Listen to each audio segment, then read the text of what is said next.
You did? Okay. You want to share my screen on there, or do you want to do it in parallel? Yeah, we'll introduce you and then you can share your screen. Okay.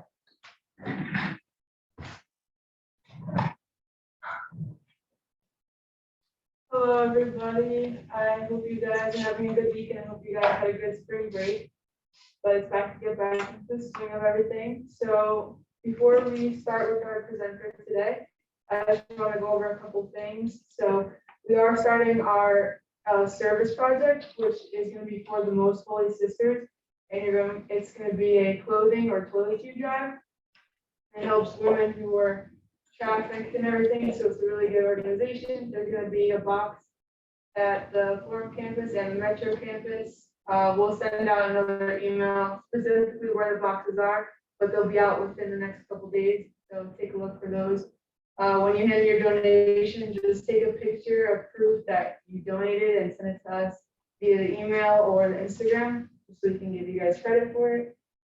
And with graduation coming up, we're also going to be sending out an email about cords and stoles for graduation. So keep a lookout for that, and also make sure that you're still doing your tutoring hours. If you have any questions, you can reach out to us about how many hours you're at. And with that, give it to Lauren. So today we have Miss Rose from Passion for People coming to speak to us, and if you guys can, please turn your cameras on and give her your attention. So you should be able to share your screen. Something bad.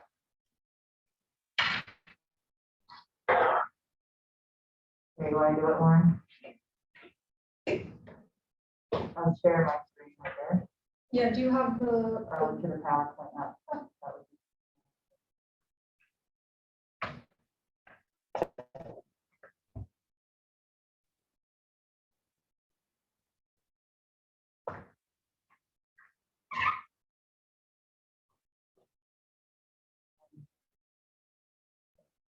Gotcha. Press, go back to the Zoom and see. Just share my screen. Okay, got it. And then you can. Now you can do as usual, your slideshow. There we go. On the new things. Can everybody hear me okay? You don't need to keep the mask on when Oh, you thank speak. God. How did you teach like this for this long? Oh, I don't know. I don't think I could have done it. Honestly, you guys all deserve medals. Thank you for having me here today. I was telling everybody here in the room that I was a Beta Alpha Psi officer in like 1986, so long 87. So I was really excited when Lauren asked me to come because I remember being in your shoes, even though it seems like yesterday. So I don't know what's helpful for you guys to talk about. This presentation that I usually give is for executives in transition. And here, I'll show you the topics. So easy, I know I can talk about passion for people. And then Lauren mentioned you might want to talk about resumes. I usually talk about, how to find a job. So we can go through it and you guys can stop me if like this isn't applicable. Okay, I'm not offended and I don't want to waste your time. There's interview tricks and tips. There's creating a market landscape so we can fly through it, but I hope you will. When the pizza comes, we can also take a break. So my company is a boutique staffing firm. So consulting, I know is an option for you guys when you go into it. It's a little like that, and it's a little like temp, but I only do high-end accounting and finance. So people who are controllers or CFOs, they go into clients anywhere from 50 million, 100 million in revenue to a couple billion in revenue, and kind of help them get projects done. I've got about 20 something people out right now. They average, it says 15, but they're probably more like 25, 30, like my age. They've usually kind of been there, done that, climb the ladder and now they want to do something that has a little bit more work-life balance. I've been doing this staffing, high-level consulting for 25, 30 years, and I started my own company in 2014. There's no office. The idea was lean and mean, like it says, no office, no overhead. You guys have learned about that in your accounting class, right? So that I can have higher gross margin and a higher profit to me. And the reason I wanted to work in a nonprofit somewhere along the way, do something a little bit more meaningful. I think a lot of women in accounting talk about doing that, but I found I can make more money doing this. And I do have 3 kids to put through college. So instead we donate 2% of our revenue to charity. So we raised $200,000 since we started, and it's really fun to have everybody pick where the money goes every quarter. I think it's going to Ukraine this quarter. In 2020, we were named one of the 50 fastest growing companies in New Jersey and one of the top 250 privately held businesses. And I am WeBank certified, which you guys will learn is a certification process you go through for women-owned. There's also minority-owned, veteran-owned businesses. Sometimes client companies will want to spend money with somebody who's got that certification. So, and then me, I am an accountant. I graduated from UConn in '87. I worked at Deloitte, it was Touche Ross at the time, for a couple of years doing audit. Do you guys are you all seniors? Juniors and seniors, or everything? I think we have like sophomores, Sophomores, juniors, okay. seniors.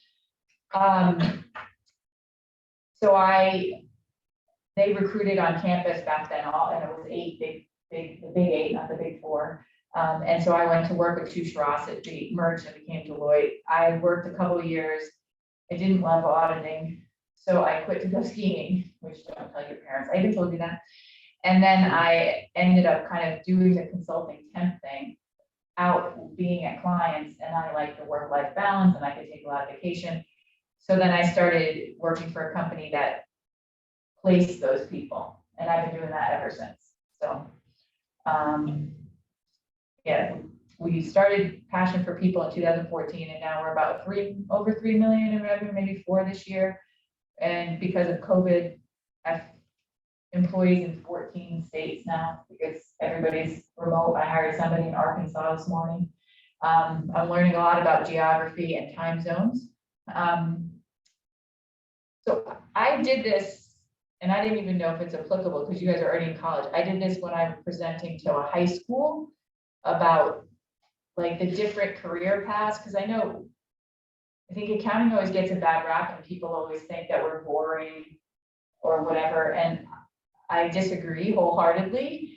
And I also just wanted to show like the breadth of different things you can do. Like what I did, audit is one path, but there's also, going into corporate, there's tax, there's consulting, there's more like the finance side of the house, which I don't know a ton about, but I added on there. So I don't know if you guys had any questions about that. So you guys understand all the different paths you can take. Yeah, very good.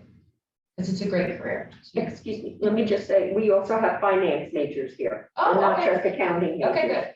good. So finance was on there. Mhm.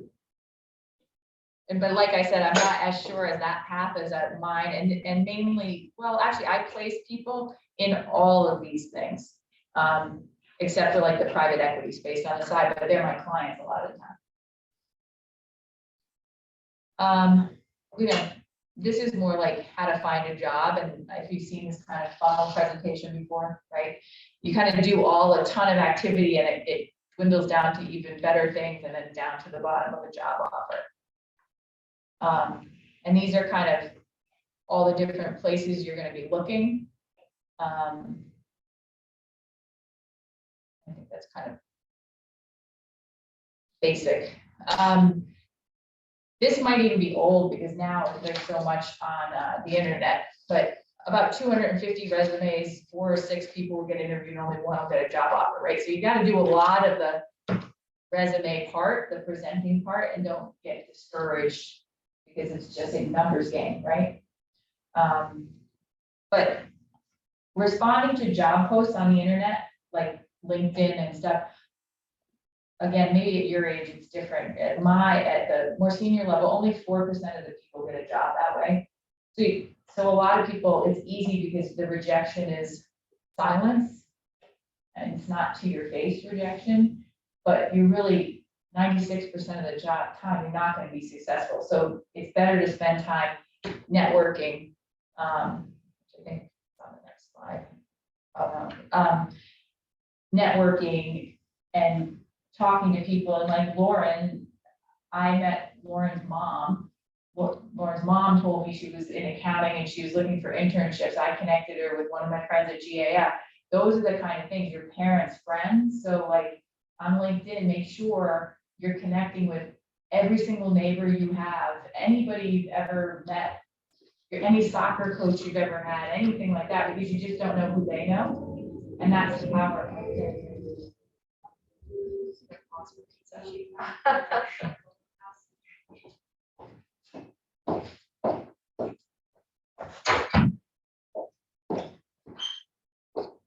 And then, do you guys all set on resumes? Want to talk about that? What makes a good one?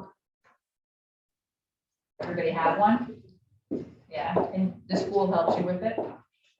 Can we skip it? Or no? I have a question. Yeah, So for the people graduating for accounting majors that are graduating like this semester, what would be the best time to look for a job? now, Right now? yeah. From what I understand, well, what is it? What's it, March? Yeah. The big four, unless it's changed, I already had an offer at Christmas time. So like my last semester, I didn't do anything. And I think it's similar still, and in fact, I think it's pushed back, but you definitely can look now to start in May or June or July. I think, basic stuff. I put my son's resume in here because I was quite proud of all the work we did. We're on like version 17, but I went back to when he was still at UVM. I changed it, took out some of his stuff, but highlighting all your work experience, because I know you feel like maybe, you're waitressing or like he owns a lawn care company, and you can really like beef it up. And, if you need help, let me know, but we can talk about other things you learned and the skills you pick up doing, at the tennis club or wherever you work. But so a section for your work experience, but then, also all his activities, we had a section for that, including high school, even when you're in college, because you never know what might click with an interviewer. My son being an Eagle Scout got him a couple interviews because they were Eagle Scouts. So if you did the Girl Scout Gold Award, or you were really big into the band people stick together. And then a section on his resume as well for community service and athletics. Because again, lacrosse, skiing, soccer, you never know what the interviewer you guys might connect on. And at your first job interview, that's really what you're going for, right? You're trying to make some kind of connection with them. Everybody on LinkedIn? Okay, got a picture? Okay, good. You guys are way ahead of some of my 50, 60-year-olds. Some of them are like, I don't know how to do it. 87% of recruiters use LinkedIn. It says to check candidates, but I find candidates. I pretty much spend, a good portion of my day on LinkedIn Recruiter. I would say this is old, and all 100% of us are on there now. I don't even bother with my database anymore because it's static in a time where LinkedIn is updated every day. So why, if somebody's got a new skill, they put it up on LinkedIn, but when I interviewed them 2 years ago, they might not have had that skill. So I think I have to make sure I didn't have any notes I wanted. Professional looking photo. And like they said, check recruiters, especially I think for your age, they check out your Insta, your Facebook, your LinkedIn. So make sure there's not any pictures you wouldn't want somebody else to see on there before you're interviewing. Yeah, job seekers flock to Facebook. I don't use Facebook. I just use LinkedIn. 94, yeah, it's 30, only 30% of the job seekers were in the olden days. I think this is from 2014, so I think it's a little dated.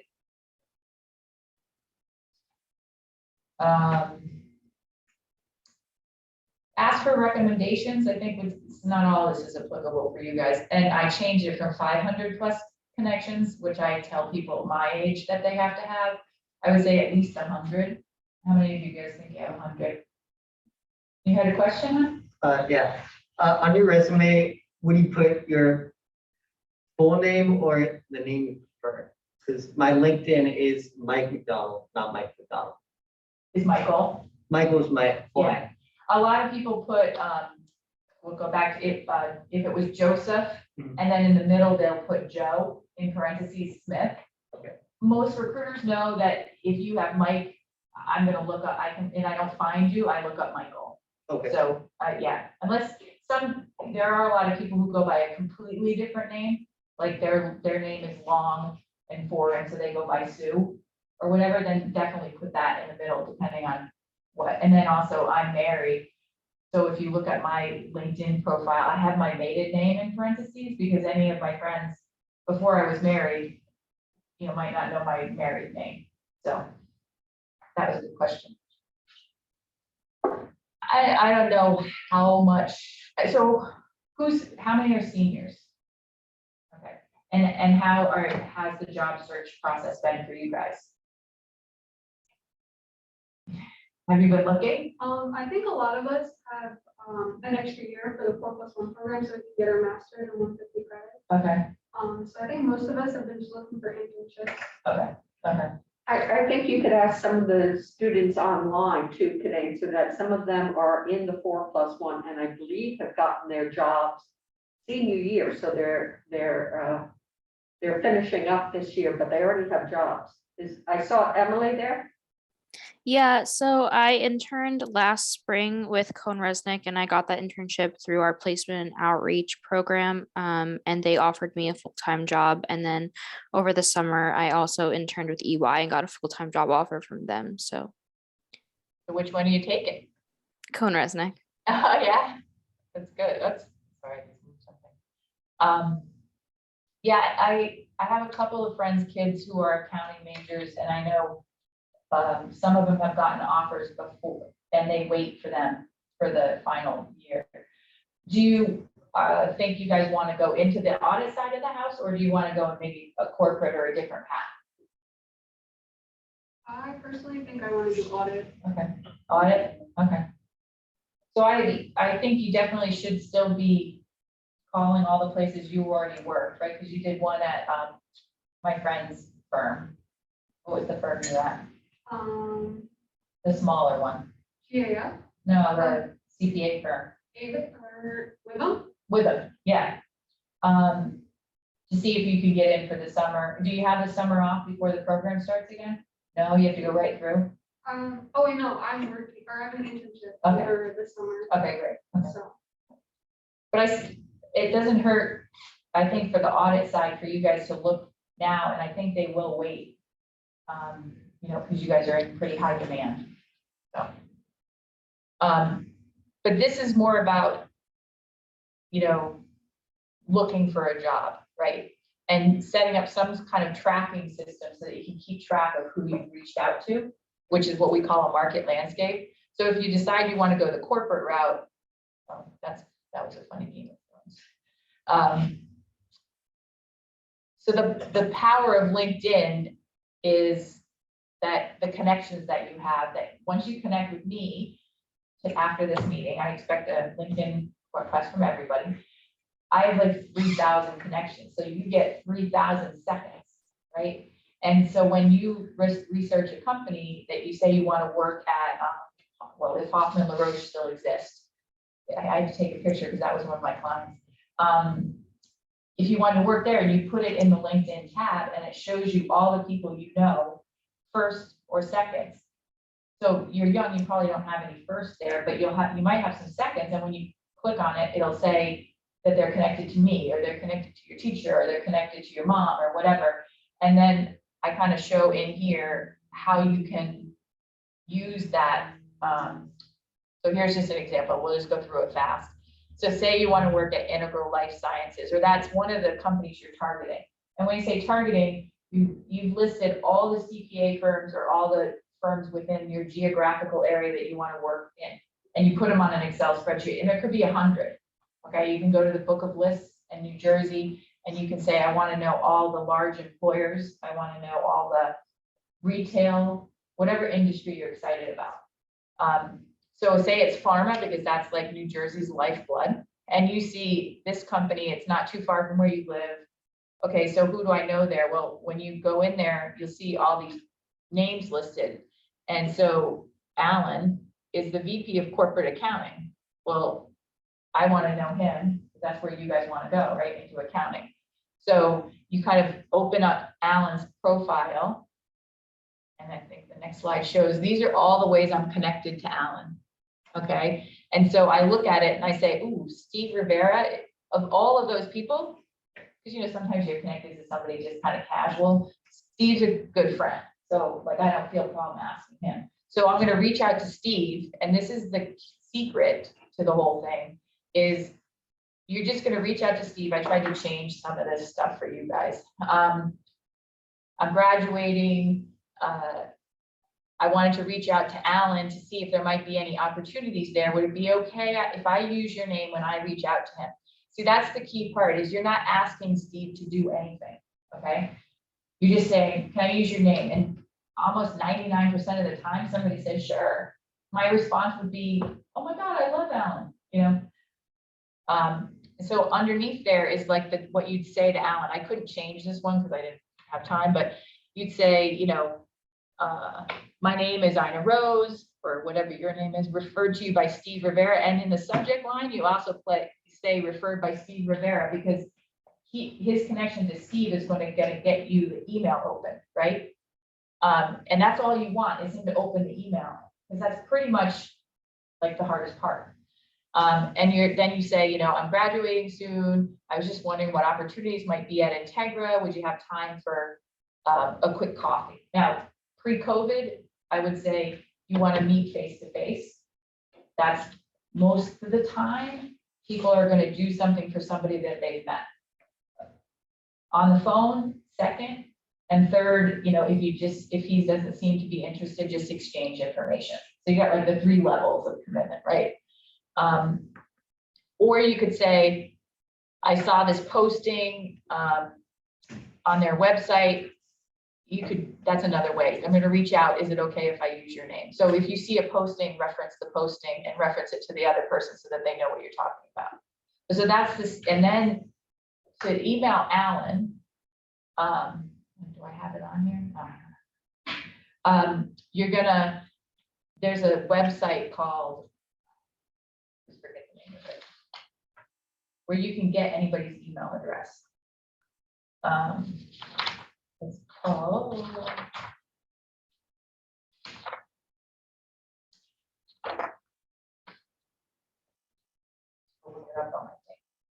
rocketreach.co. Okay, so you could go in, you get 5 or 10 free emails a month. And then if you're using more than that, you can pay, it's like $5. It's not expensive a month. Or and it's not com, it's CO. You can just put a whole bunch of guesses on the BCC line. So when you write it to him, you can put Alan a.kirk@Integra Labs. You can look on their website, you can kind of figure out what their handle is at the end. And then you can just put a bunch of guesses in the beginning. First name dot last name, first initial, you know, that kind of thing. He doesn't know that you've guessed, because it just comes into his email box, whichever one worked, right? So that's another sneaky thing. This is more just market landscape, setting yourself up with some goals. Like, I'm going to try to, you know, link in with 5 people a day. I'm going to try to have coffee or lunch. I'm going to try to make 3 calls. I know that's totally foreign to your ears, but you're going to have to pick up the phones and email And then, so the last, any questions on that whole thing? Got it? And then how about interviewing? Have you guys had a lot of coaching and stuff on interviewing? Feel comfortable with that? Okay. We don't have, you want me to fly through it or just skip it? You can go through it. Won't ever hurt. Yeah. Okay. Okay, so phone interview, now it's a lot of Zoom. A classic dumb question, tell me about yourself. I don't know if anybody's had that question. That pretty much to me is the sign of a not experienced interviewer. I would usually ask that question. And so what you want to be prepared with is a canned response. And for you guys, it's not that big of a deal because you don't have 30 years of experience, but some of the people that I interview don't, and they start pretty much at birth and they walk through the whole resume and by the end I'm asleep. So, right, you want to have a what we call it, gently throw it back. So you would say, well, as you can see from my resume, I'm going to be graduating in May. So just have a couple lines that you practice, you feel really comfortable saying, and say, but I've been interviewing for, with a bunch of different companies, and I'm not, I'm sure my skills or what I bring to the table, all the things I bring to the table aren't necessary for what you're looking for. Could you tell me a little bit about your role and what you're looking for, or something like that? So you want to kind of answer the question of tell me about yourself, but short, 30 seconds, a minute, and then you want to softly throw it back to them. Most interviewers think an interview went well if they did a lot of talking. So it's odd because they should really be asking you to talk a lot, but most inexperienced ones do a lot of talking. So if you can keep them talking and have a couple questions prepared, I always like, why did you join this company? What's the number one thing that keeps you here? I see you've been here for 5 or 10 years, whatever it is. Make sure you know their LinkedIn bio, and you check them out. What's kept you here for 10 years? And answer any questions, but don't run on. Don't do all the talking. If you really are on the phone and not on Zoom, stand in front of the mirror. Zoom kind of takes that out, but you want to make sure that you're smiling. On the phone, it comes through, believe it or not, that you are. You want to, at the end of the interview, always ask, do you have any questions that I haven't answered? Do you have any concerns about me doing this job? I mean, it seems scary, but ask, because you're never going to know. Because a lot of times, if you leave that room and they go dark, you're never going to find out. So it's more, I think, important to find out what concerns they might have and be able to address them. So really try to say, do you have any concerns about me doing this job? And if they say, well, we are kind of concerned that you don't have X. And then you can say, you're right, I don't have X, but, and then point to something in your experience where you didn't have a skill and you went in and you picked it up or you YouTubed it overnight or whatever, and give them that example. Like, I learned really fast. I love a challenge. And, when I started bartending, I didn't know how to make any of the drinks, and I just watched YouTube all night and I figured it all out. So even if it doesn't seem like it would match up, it's an example of you having initiative, right? Has anybody interviewed and seen this? Oh, sorry, Lauren, when you. I just have a quick question. Yeah. So if you're on a Zoom interview, do you look at the camera or do you look at like the person's picture in Zoom? I have me up in the corner and I have them on the big screen. So you're just looking at your screen, not into the camera? Well, I mean, you want to make sure that what my view, yeah, that's a great question. I try to make sure that I'm looking at the camera so that I'm looking at them. So if they're right here, I'm looking at them, I'm looking at the camera. And I'm off to the side in the corner, and every once in a while I do double check that I am smiling. If it really, some people find it off-putting, I don't like it to see myself. I know you can turn it off. So I make it go away. They can still see me, but I don't have to look at me. So that's an option. And we didn't, until 2 years ago, we really have to do this, so this is all kind of new. And then I don't know if anybody's interviewed and had a behavioral interview and questions. Have you guys talked about those?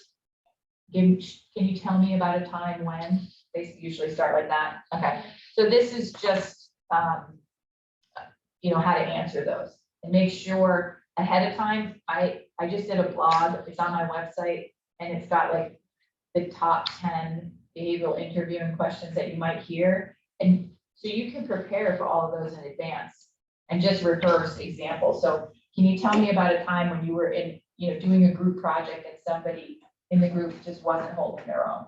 Can you tell me about a time you had to work with somebody you didn't like? Can you tell me about a time where you had an unreasonable deadline? So all those questions can be answered with, oh yeah. Could you give us an example of a poor answer to one of those difficult questions? Oh, yes, we get them. Yeah. Occasionally, people don't think through the answer, and so they'll get to the answer. So yes, I was working with a woman and we just clashed all day, every day. And so I went to my manager and, you know, complained, and, you know, my manager didn't do anything. So then I went to HR, and then I got her fired. You know, that was the result. And you're like, oh my God, so wrong on so many levels, you know, but you always want to, that's why you want to think of them ahead of time, because you want to make sure that the actions you took sound okay, right? Because instead of that, she should have talked to the person directly instead of going to the manager and the HR person, right? She didn't think about the result of it. So you want to come up with ones that make you shine, right? Ones that, can you tell me about a time you had to meet a deadline? Well, you know, in accounting, we have all kinds of deadlines. And then you come up with how, you know, somebody quit and you kind of reshuffled all the work and the team managed to meet the deadline with a day to spare. Hurrah! Okay, so just think about those ahead of time. Okay? Thank you. Okay. It's usually helpful for us to hear something really bad. And then we can. Well, the really bad ones, usually you're like, oh, you know, you're like, oh my God, I'm out. Like the hard ones for me are when like A players are A players, D and E, F players are D and F players. It's the middle of the pack that is always really hard for me as a recruiter. You know, like I'm having a hard time. Usually if you ask a couple of these behavioral interviewing questions, you kind of move them to one side or the other. So they are, if somebody does ask you one, they usually have been trained. So they're not somebody who's going to ask me, tell me about yourself. They actually have that. We all go through training in, if somebody gives me an incomplete star, like they give me the situation, the task, and the result, but they don't give me actions, then I'm supposed to go back and get the actions. So as an interviewer, I'm supposed to fill out a form that has all those things. So you can usually tell if somebody's really trained well in it, they'll ask you those questions.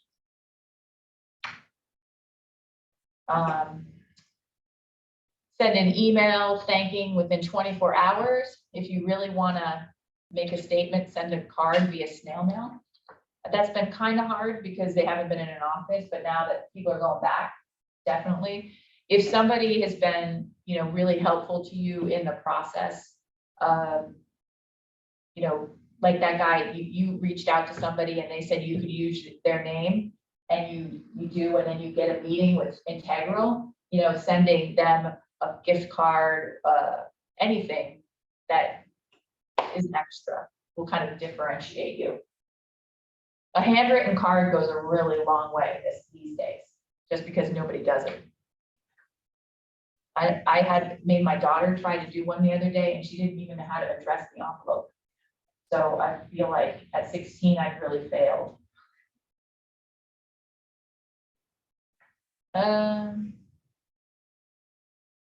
Yeah, and just know that, just like the quote says, somewhere, someone is looking for exactly what you have to offer.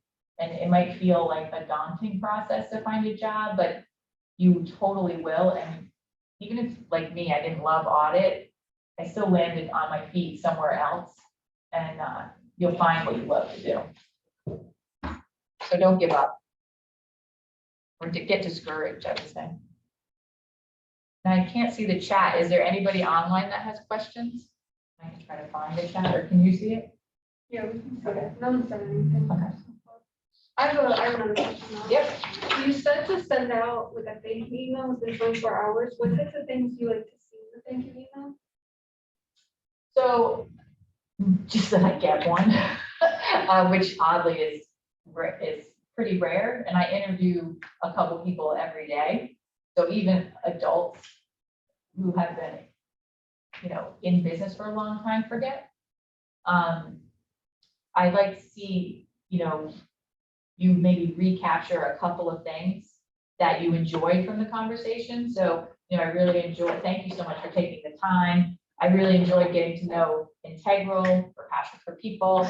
And, what I loved about our conversation was XYZ. And why I think I would be a great fit is XYZ. So it's an even, an extra chance for you to kind of leave them with why you're going to be great in the job. So, and it shows you can write, which, a lot of people can't. That's why I love, snail mail as well, because it shows somebody that can write a card and address an envelope. I've never heard of that before. Snail mail? Your mom.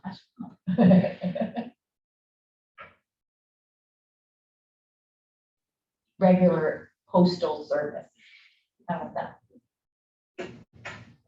Any other questions? Okay, the pizza's gonna get cold.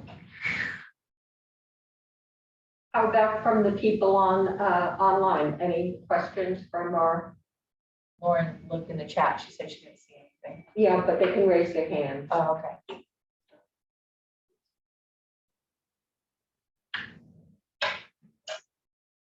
Oh, there's another page, but there are no cameras. I don't know these cameras. You should see cameras on. Someone.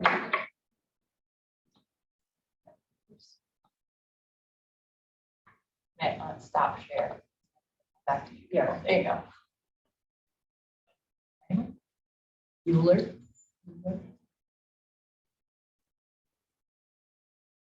So is it everybody else is at a different campus, you said? Some people are at Metro and then some are here. Okay.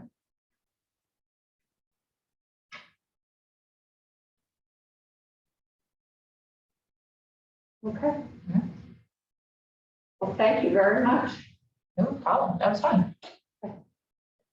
So I know everyone is not here, but there is pizza here. So we are going to say anyone who wants some, please open it up and give some to our speaker too, if you'd like. Yeah, sure.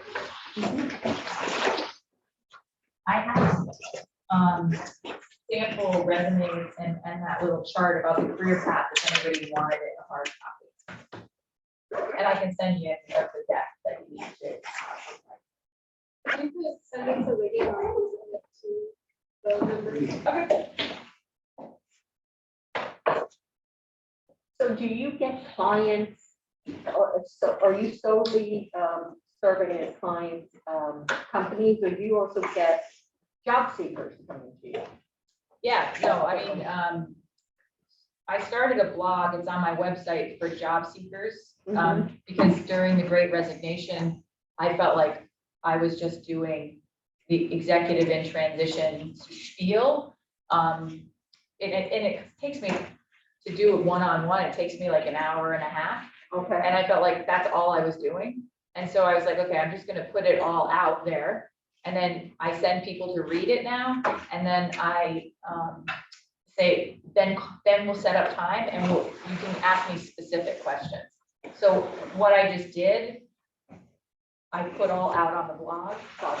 So I have, mostly I work, I spend time with executives in transition because some of the times they'll end up being a client or a candidate, right? So it's not usually wasted time. for me, and I enjoy it, and I know looking for a job is really stressful, especially 55. So, I feel like, that's a different way to give back. Well, has the Great Resignation helped you then with the fact that of placing these older people? The Great Resignation has been, a boondoggle. I think I'm twice the size I was in 2020, with pretty much doing nothing but answering the phone. Companies are struggling with staffing, Yeah, and especially in accounting and finance. but how about for the job, people in transition? Do you think they're getting more jobs now because there's just, there's so much turnover, or is it easier for 55-year-olds? It's not easier, it's still a ton of age discrimination. I'm not gonna lie, I have clients who'll say, well, that's too many years of experience. I've got a ton of arguments the other way to say, that's just a dumb response. So on a temp side of the house, it's easier for me. And there's cookies here too. On the temp side of the house, it's easier because it's not a perm role. Right. For a perm job, companies are still saying, well, I want somebody with, 10 years of runway and you're 60. Which nobody stays at a job for that long anymore. It's not like when I graduated, you were gonna like get a gold watch. Remember my dad's age? Most people, if you got 4 or 5 years out of them, that's good. Yeah. Yeah. No one is getting pizza. You pay for it. This is VAT. And cookies. My husband's special cookies. They don't have any nuts in them in case anybody. They use chocolate and white chocolate chip.